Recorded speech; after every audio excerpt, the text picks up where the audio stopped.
Como todos los jueves recibimos con mucho gusto al economista Germán Diagosto. ¿Cómo andás, Germán? ¿Cómo andas, Mariana? ¿Todo bien? Muy bien, esperando que nos ayudes, a profundizar en este tema que recién estábamos presentando, esta presentación, valga la redundancia, por parte del gobierno de las pautas salariales. Tal cual, vamos a complementar ahora los comentarios que hacía Alejandra, preliminares en torno a la presentación que hizo hoy el Ministerio de Trabajo.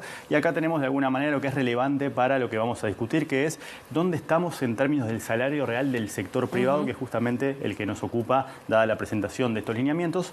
Esta gráfica la hemos visto más de una vez. El compromiso, esta negociación es relevante porque es la última bajo esta administración y porque está bajo el paraguas del compromiso de llevar la línea blanca hasta la línea roja. Eso es recuperar el nivel que tenía en 2019, lo que no quiere decir que se recupere lo perdido, porque lo perdido se perdió y es todo lo que está sombreado en rojo. Así que de alguna manera acá tenemos como el paraguas de todo lo que es el sector privado.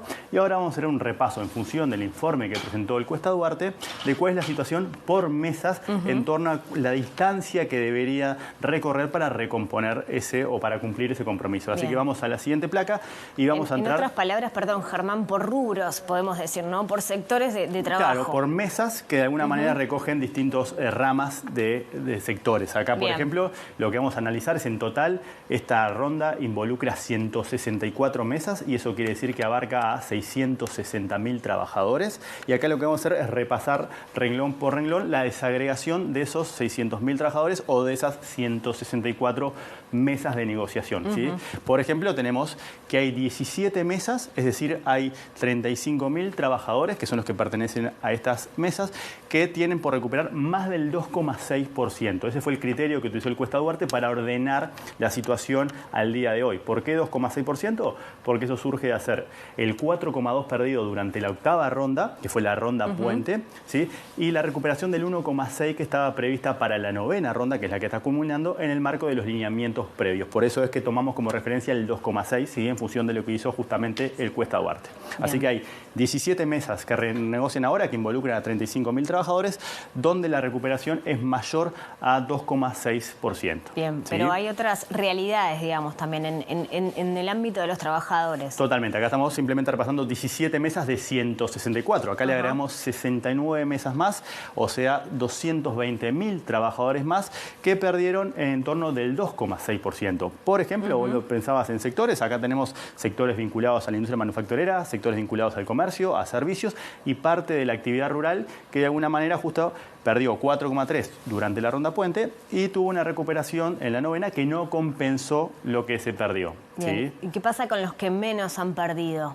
Ahora vamos una plaquita más y acá lo que tenemos es efectivamente como hay 24 mesas que involucran a 130.000 trabajadores, donde la pérdida fue menor a 2,6%. Ejemplo de estos sectores, no son los únicos naturalmente, supermercados, agricultura, industria metalúrgica y ganadería. En estos casos se logró una recuperación parcial durante la novena ronda, por estar más cerquita de cumplir ese compromiso. Entonces, si ahora hacemos la globalidad de esto, vamos una plaquita más y ahora sí tenemos que la suma de esos tres renglones que analizamos da que son 110 mesas y es decir, 385.000 trabajadores que tienen algo de recuperación pendiente, sea más de 2,6, 2,6 o menos de 2,6%. ¿Sí? Si vamos a la última plaquita que hacemos para recorrer este cuadro, lo que tenemos es que hay 54 mesas donde efectivamente la recuperación se completaría ahora a finalizar junio del 2023, es decir, 275.000 trabajadores. Por eso, si sumamos todo, ahora sí tenemos como lo que arrancamos. Tenemos involucrados en esta negociación 164 mesas que involucran a 660.000 trabajadores. Bien. ¿Sí? Este de alguna manera, como decías, es el estado de situación. Ahora, ¿qué pasa con lo que planteó el gobierno, que de alguna manera es un marco para la negociación? Tal cual, esos son los lineamientos que son deseables a la luz de otros objetivos y por ende es como la delimitación de la cancha a la que el gobierno le gustaría que discurran las negociaciones, pero pueden no hacerlo. ¿Sí? Entonces vamos a la siguiente placa y lo que vamos a analizar es justamente algunas de las cosas que se presentaron hoy. ¿Cuáles son los lineamientos del Poder Ejecutivo? Son convenios a 2 años, es decir, desde julio de 2023, que terminamos la novena, hasta junio de 2025, ahí están esos 2 años.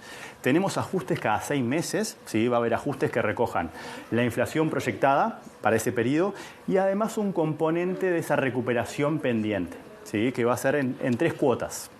¿Sí? Los correctivos van a ser anuales, ¿sí? Es decir, junio de 2024, junio de 2025. Los correctivos son la diferencia que hay entre la inflación que yo te dije que iba a haber y la inflación que efectivamente hubo, ¿sí? Esa es la diferencia que se debería de compensar cuando hablamos de correctivos, ¿sí? En este caso son anuales. Y además va a haber una diferenciación en función de la magnitud de la pérdida. Acá no estamos tomando como referencia el 2,6% que tomaba el Cuesta Duarte, sino el 2% porque los lineamientos que presentó el Ministerio de Trabajo justamente ponen eso. Eso es en qué tiempo le doy esa recuperación prevista. Algunos sectores que perdieron menos del 2% van a empezar ahora en julio del 2023, otros van a empezar en enero del 2024 esa recuperación, por lo cual va a ser esa secuencia que justamente señalaba Alejandra, que no garantiza que todos los que están involucrados acá puedan efectivamente ir en la dirección del cumplimiento de esa promesa. Y si bien no hubo una diferenciación entre los salarios sumergidos, ¿sí?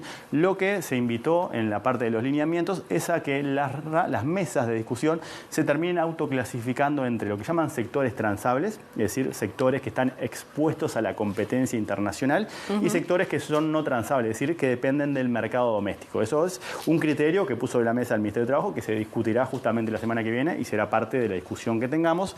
O sea, cada mesa va a determinar cómo se clasifica y el criterio que va a tener que tomar es qué tan abierto está el mundo, y para eso van a incorporar las exportaciones y las importaciones en relación a la producción de ese sector puntual a la hora de tener esta definición. Así que esto es como la cáscara de alguna manera que después se irá llenando de contenido en función de hacia dónde discurran las negociaciones. Claro, y falta todavía para que sepamos si efectivamente se va a cumplir esta promesa y si se va a recuperar el salario de todos los trabajadores o bueno, no, algunos van a quedar por el camino. Todavía eso falta para saber. Porque acá lo que tenemos es inflación proyectada más la recuperación, pero de vuelta puede pasar que haya un desfasaje entre la inflación que se proyecta antes y la inflación efectivamente observada después. Es donde ahí se van generando las brechas.